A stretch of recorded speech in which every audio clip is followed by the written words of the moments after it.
There are a number of challenges, amongst them not least the ability to find sufficient resource from either internal or external sources with sufficient skill sets to address the problems inherent within the challenge.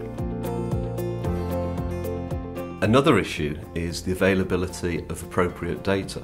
Many institutions have either insufficient detail in the information that they have available historically on the performance of their accounts, or they find that the data is inappropriate for the purposes of trying to future project loss forecast.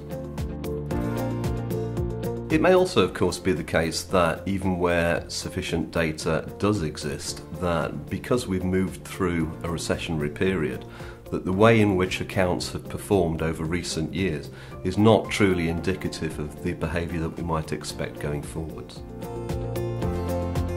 One of the key first decisions to make is how you're going to incorporate your economic forecasts into your lifetime loss models. And the sorts of skilled resources that you need to be able to do that are typically already fully dedicated to business as usual activities. So understanding where you're going to get that resource from is a key first step. Another consideration is the amount of historical data that you have and how relevant that is to what you're lending now. So one example of that might be it refers to an economic recessionary period, whereas now we're into a recovery. Alternatively, it might be that it refers to when you were lending on different terms or had different policies in place.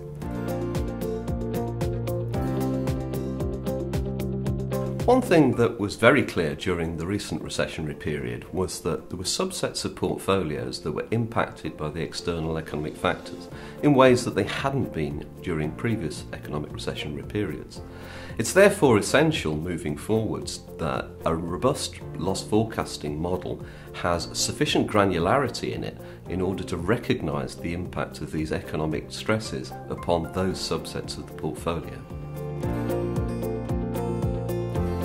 I would look at either a segment or an account level loss modelling approach with the economics built in at that more granular level rather than a top-down portfolio level approach.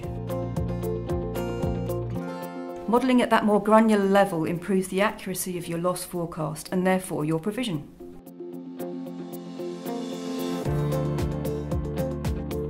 With most institutions that we're talking to or working with regard to IFRS 9, we're seeing strong collaboration between the finance teams and the credit risk teams.